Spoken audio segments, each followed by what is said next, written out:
Hi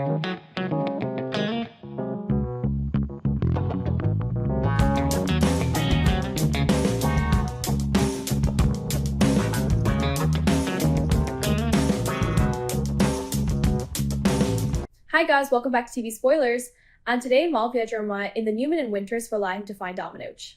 Young and the Restless reveal that the case looked heartbreakingly simple in the most terrifying way: a child gone missing, a mother unraveling, and everyone left asking whether they were witnessing a crime or a collapse. Detective Burrow began where every responsible investigator must begin, by treating Mariah Copeland's unstable mental state as both a clue and a warning. The early reports, the fragmented timeline, the scattered choices Mariah made, all pointed toward a woman acting under the pressure of her own mind. And in Genoa City, that explanation was almost too convenient, because it allowed people to grieve without admitting something darker, that someone might have engineered this. Abby and Devon clung to the hope that there was still a version of this nightmare that ended with Dominic safe and with Mariah alive enough, lucid enough to come back from the edge. Sharon and Tessa, meanwhile, were trapped inside a different kind of panic, the kind that doesn't scream but corrodes. They had to face the possibility that the woman they loved wasn't just lost, she had been turned into a weapon. Burrow's approach was methodical, almost cold by necessity. He studied Mariah's patterns, not just her actions, but her absences, the moments where she should have left a trace and didn't. In cases like these, the truth hides in what's missing. He interviewed people gently, because shock makes witnesses perform their fear instead of sharing their facts. He revisited the locations connected to the disappearance with a mind trained to distrust first impressions. The prevailing theory everyone repeated, sometimes with pity and sometimes with exasperation, was that Ian Ward was a delusion and old trauma resurfacing.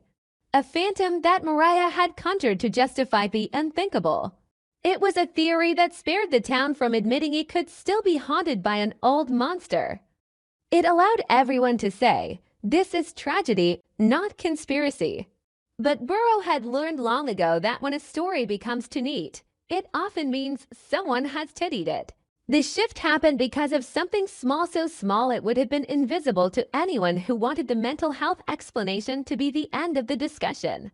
Burrow found an inconsistency at the scene connected to Mariah's movements, a detail that didn't match the emotional chaos she was supposedly drowning in. It wasn't a dramatic clue, not the kind that makes headlines. It was the kind that makes a detective stop breathing for a second, a pattern, a deliberate pause. A sign that someone else's hand had been present in the margins. He started asking himself a question he hadn't wanted to ask. If Ian Ward was only an imagined figure, then why did the case keep producing edges sharp enough to cut? He pushed deeper, and the evidence surfaced the way buried poison does, slowly, reluctantly, almost as if the truth itself resisted being handled. It could have been an old phone message that Mariah never meant anyone to find, preserved in a device she kept hidden or forgot she still had. It could have been a private note, a secret record of thoughts she didn't dare say out loud, because writing felt safer than speaking. It could have been the words of an anonymous witness, someone who had seen something, heard something, recognized a shadow moving in the background, and stayed silent until fear became heavier than guilt. Burrow didn't need the world to agree on which form the evidence took, only that the message within it was consistent and chilling. Ian Ward was not just a nightmare inside Mariah's head. He had reached out, he had touched the real world.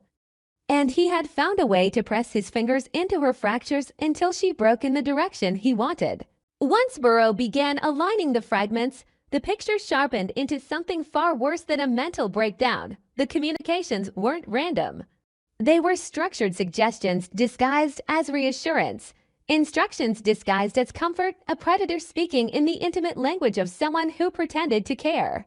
The traces revealed a pattern of grooming, Ian steering Mariah away from stability and toward isolation, encouraging her to distrust anyone who questioned her, feeding her the idea that she alone could save Dominic from imagined threats. The genius of manipulation is that it makes the victim believe they are choosing. It doesn't force the door open. It convinces the victim to unlock it themselves. Mariah wasn't merely spiraling. She was being guided, nudged with precision, pushed with patience, and rewarded emotionally whenever she moved closer to the act that would tear Abby and Devon's world apart. For Burrow, the revelation didn't simplify the case, it detonated it. A psychological crisis could be treated, negotiated, maybe even contained with empathy and time. A criminal conspiracy meant urgency, pursuit, and the possibility that Dominic's disappearance was only one chapter in a larger plan. It meant someone had calculated the most vulnerable pressure point in Mariah's history, her fear, her need to protect, and use it like a lever. Ian Ward wasn't just haunting Genoa City as a memory. He was operating inside it, exploiting the town's fatigue and its temptation to label complicated evil as mental illness because that felt more manageable than admitting an old predator had returned. Abby and Devon's shock landed like a physical blow. They had been holding to unbearable truths in their hands and trying to decide which one hurt less, that Mariah had done this in a sick fog she couldn't control, or that she had done it with awareness and intent. Burrow's findings added a third truth, uglier than either, that Mariah's pain had been harvested and refined into a weapon against them, and that their son had become the prize in someone else's psychological war. Abby's grief wasn't only fear for Dominic anymore, it was rage at the idea that their family was being toyed with, that their love and trust had been used as bait. Devon's mind, always searching for logic, was forced to confront a logic he hated. This wasn't random. Someone had chosen them. Someone had decided that taking Dominic would inflict maximum damage, and then selected Mariah as the perfect instrument because she could be blamed, pitied, and dismissed all at once. Sharon and Tessa, on the other side of the emotional battlefield, were shattered in a different way. A part of them had desperately wanted Ian to be imaginary, not because they didn't believe Mariah's suffering, but because the alternative was unbearable, that Mariah had been reached, targeted, and coerced by someone who knew exactly how to pull her apart. Sharon's pain was layered with the specific torment of a mother who keeps finding new ways to blame herself. If Ian was real, then it meant her daughter had been vulnerable in a way Sharon couldn't protect her from. It meant every moment Sharon thought Mariah was getting better might have been a moment Ian was simply getting smarter.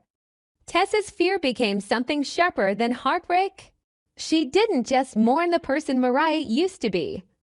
She felt the terror of realizing love alone can't outmuscle a manipulator who understands trauma like a map. And yet, even as compassion searched for Mariah's victimization, it didn't erase the reality of what Abby and Devon were living through. That is what made everything so suffocating. Two truths could exist simultaneously, and both could devastate. Mariah could be both manipulated and responsible. Ian could be both the architect and the accelerant. Dominic could be both missing and being moved, hidden, controlled. The case demanded a new kind of coordination, law enforcement chasing a suspect who thrives in secrecy, while the family is forced to navigate moral landmines. If they treat Mariah purely as a criminal, they risk losing the fragile thread that might lead to Dominic. If they treat her purely as a victim, they risk underestimating how dangerous she can be when she believes Ian's voice is the only truth she can trust. Burrow understood that the discovery of Ian's involvement changed more than the direction of the investigation, it changed the emotional weather of everyone involved. Before, people whispered about Mariah with the cautious sympathy reserved for someone unstable, unpredictable, tragic. Now, the whispers became heavier, more frightened, more urgent. Ian Ward's name doesn't sit quietly in a room. It poisons it. It drags old memories into the present and makes everyone wonder who else might be compromised, who else might be watching, who else might be lying.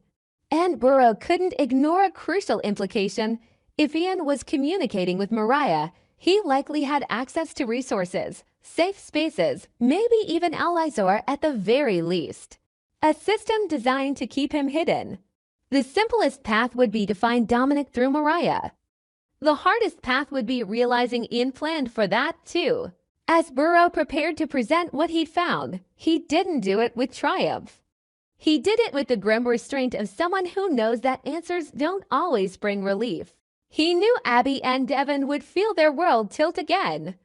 He knew Sharon and Tessa would collapse under the weight of realizing Mariah had been played like an instrument.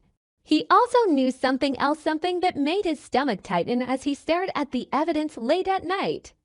The communications weren't just proof of contact, they were proof of timing, proof of intention, proof that Ian hadn't simply returned, he had been planning. By the time the others absorbed the new reality, the investigation had already become a hunt. Not only for a missing child, but for a man who specializes in turning love into liability. Genoa City had to confront the possibility that this wasn't a single kidnapping born from one woman's mental fracture. It was an operation designed to fracture everyone who cared about her, to force families into impossible choices, to make truth feel dangerous and silence feel safer.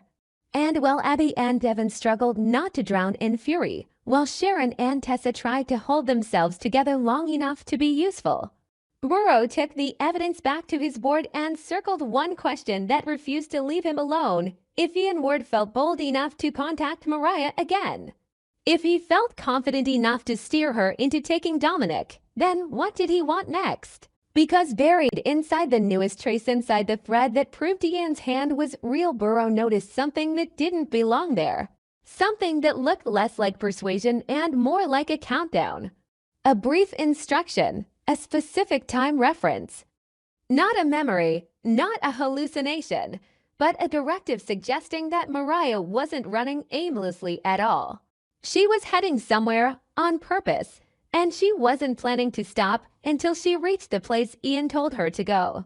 The moment Detective Burrow received the newest thread of information, the case stopped being only about disappearance and motive and turned into something far more brutal: survival.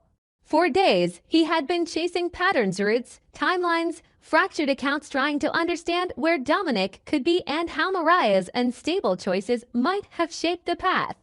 But now the investigation carried a different weight, the kind that makes every minute feel like a betrayal.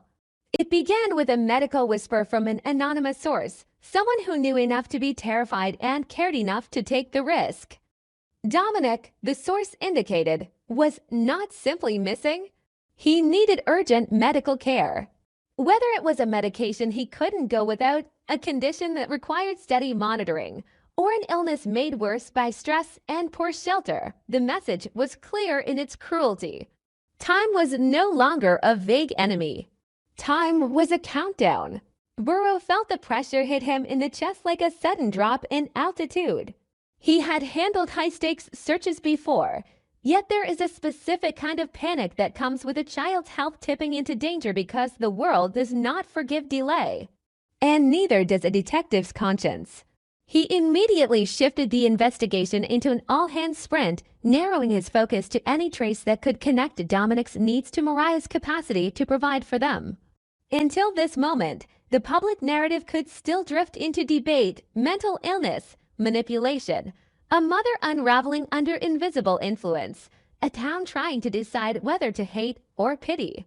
But medical urgency has no patience for moral arguments. If Dominic required special medication and didn't have it, then every hour wasn't just evidence slipping away. It was a life sliding toward the edge. Burrow knew the truth would be measured in outcomes, not explanations. The anonymous medical tip did not arrive like a neat report with attached proof. It arrived like fear disguised as professionalism, like someone speaking carefully because they understood the consequences. Burrow treated it with the caution it deserved, but he didn't have the luxury of dismissing it. He began triangulating. What conditions could Dominic have that would create a narrow safety window? What medication schedules could not be broken without immediate risk? What signs would appear if a caregiver, particularly one unstable, frightened, or deeply misled, failed to maintain that schedule? The harder Burrow worked through these questions, the more he felt the investigation tighten into a trap where every option carried guilt. If he moved too aggressively, he could spook Mariah into running farther, hiding deeper, doing something irreversible. If he moved too slowly, Dominic could deteriorate in silence. As the man tasked with finding the truth, Burrow also had to face a harsher, more uncomfortable reality. the new information would inevitably reshape how everyone looked at Mariah. Even those who wanted to believe she was a victim of manipulation, someone targeted by a predator. Someone acting under psychological duress would struggle to keep that sympathy intact if Dominic's health had been neglected. The case was becoming a storm of competing instincts, compassion for the fragile, fury for the endangered, and a rising dread that no outcome would feel clean. Burrow couldn't afford to emotionally choose sides. He had to choose speed, strategy, and the smallest number of risks possible. But inside him, a human unease flickered anyway, because there is something haunting about realizing a child may be suffering somewhere while the adults around him argue over why. With the urgency established, Burrow widened his net, not by adding new faces to the story, but by pressing harder on what already existed: Mariah's trail, the places she could reach, the resources she might cling to, the choices she would make when frightened. He poured every scrap of data into this same question: where would Mariah take a child if she believed she was protecting him, but didn't have the stability or means to truly do so? A person in full control might seek medical help, even quietly. A person slipping into paranoia might avoid hospitals, clinics, and pharmacies, terrified of being found. Burrow recognized that Dominic's health needs could act like both a beacon and a blindfold. They could force Mariah to expose herself in desperation, or they could push her into even harsher isolation out of fear of authorities. Either way, the medical angle didn't just intensify the timeline.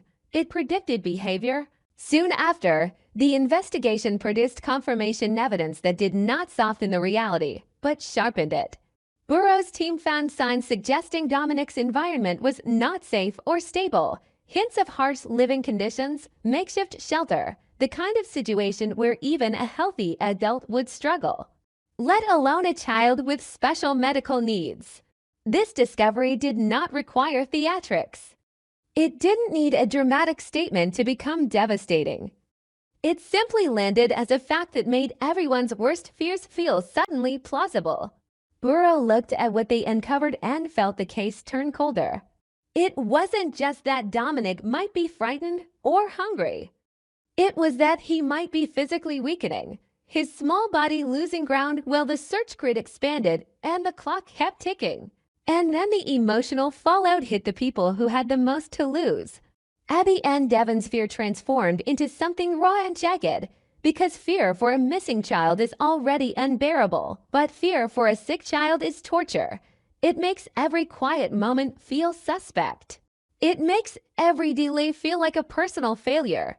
Burrow could see it in their faces when they learned the urgency, the way hope didn't disappear, but changed shape into something desperate, something that could snap into rage at any moment. Abby's mind would keep circling the same brutal image: Dominic crying without relief, needing something no one was giving him, held by someone who might not even understand what he needed. Devon's grief would harden into focus, not because he had become calm, but because there are moments when panic becomes so intense the body turns it into numb determination just to survive it. They were not merely asking Burrow to find Dominic. They were begging him to outrun whatever was happening to their son in the dark. Sharon and Tessa, too, were dragged into a deeper layer of agony. They were already living with the horror of Mariah's disappearance into this act, already wrestling with the unbearable mix of love, fear, and betrayal. The medical urgency didn't just threaten Dominic. It threatened what little remained of Mariah's humanity in the eyes of others. If Dominic's condition worsened, the town's compassion would turn to condemnation, and Sharon and Tessa would be left defending someone they could hardly reach. Someone who might not even be fully reachable anymore. Sharon's pain was uniquely cruel because it split her in half. The mother in her wanted to protect Dominic at all costs, but the mother in her also wanted to believe Mariah was not beyond saving. The two instincts collided inside her, and that collision did not produce clarity, only a deeper, lonelier kind of suffering. Tessa, meanwhile, was forced to stare at a truth she couldn't talk her way out of. Love could not guarantee safety. Love could not medicate a child. Love could not undo the consequences of paranoia. She could feel herself reaching for the version of Mariah she knew, the version who would never knowingly endanger a child, and then feeling that version slip through her fingers like water. Burrow carried all of that, families collapsing, loyalties fracturing, fear thickening the air while trying to remain the one person in the room who couldn't afford to break. He kept pushing, kept analyzing, kept mapping Mariah's possible moves against the new medical constraints. He understood something critical. If Dominic required specific medication, then there were only a few ways Mariah could attempt to obtain it. She could try to access a pharmacy, reach out to someone with medical access, rely on leftovers, or attempt to ration what she had. Each possibility created its own trail. Rationing would suggest dwindling supplies and a nearing crisis point. Seeking help would suggest a moment of exposure window where she might be detected. Burrow began treating the case like a moving target nearing a cliff, and his tactics adjusted accordingly. He didn't merely search for where Dominic was. He searched for where Dominic would have to be next if he was to survive. The grim reality was that the longer Dominic remained in harsh conditions, the more the margin for error disappeared. Burrow knew it, the officers knew it, the families felt it in their bones. And somewhere in the middle of it all was Mariah, still the central figure, still the question that wouldn't settle. Because the medical urgency did something else, something more psychologically dangerous. It forced everyone to consider whether Mariah was capable of care under pressure, or whether she was spiraling beyond the ability to protect anyone, including the child she believed she was saving. Suspicion arose not as a moral judgment, but as a survival calculation. If Mariah was not providing medication, not providing warmth, not providing stability, then Dominic was in danger, not just because he was hidden, but because the person holding him might be losing the capacity to understand what she was doing. As the search widened, Burrow found himself moving through Genoa City as if the town itself had changed shape. Familiar streets felt like corridors in a maze. Every place Mariah could have passed through now looked different under the lens of medical emergency. Every dead end felt personal. Burrow's mind kept returning to the anonymous medical source, to the risk they took. A person doesn't speak up like that unless they believe the danger is real. That thought alone kept him from letting fatigue slow him down. He pushed his team harder, not with cruelty, but with the kind of urgency that comes from imagining the alternative. He knew that if Dominic was found too late, no explanation about time or strategy would matter.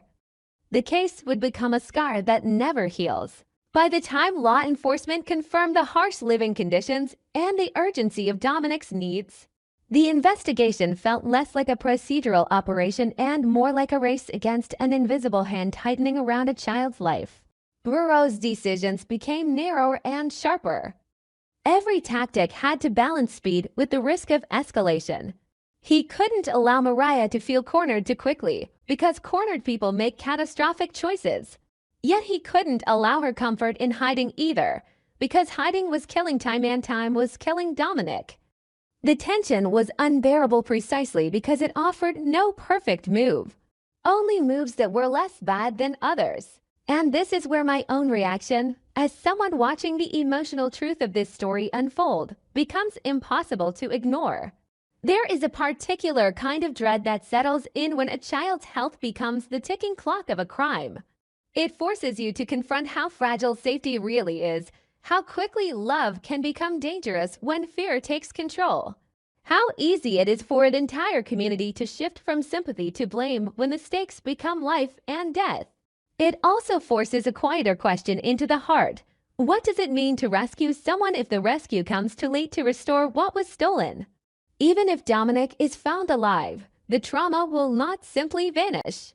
It will live in Abby and Devon's faces, in Sharon's guilt, in Tessa's grief, in Mariah's fractured mind, like a shadow that keeps changing shape but never leaves the room. Burrow ended that day with the kind of exhaustion that doesn't feel like sleepiness, but like carrying too many lives in one set of hands. Yet he couldn't stop. Because the last piece of evidence he received, small, clinical, terrifying, suggested Dominic's condition was worsening faster than expected. Burrow stared at it, felt the case tilt again, and realized something that made his blood run cold. The window to save Dominic wasn't closing slowly anymore. It was slamming shut. And if he was right about Mariah's next move, then she wasn't heading toward help at all. She was heading toward the one place that would make Dominic completely unreachable. On our TV Spoilers channel, I always seek content inspiration for each video by compiling short video clips to analyze and offer my personal opinions. This channel specializes in analyzing, theorizing, and discussing plot points in the Young and the Restless series from the perspective of a longtime fan. Through this, viewers can gain deeper, more objective, and more interesting perspectives. Subscribe to the channel to stay updated on the latest news about the Young and the Restless series.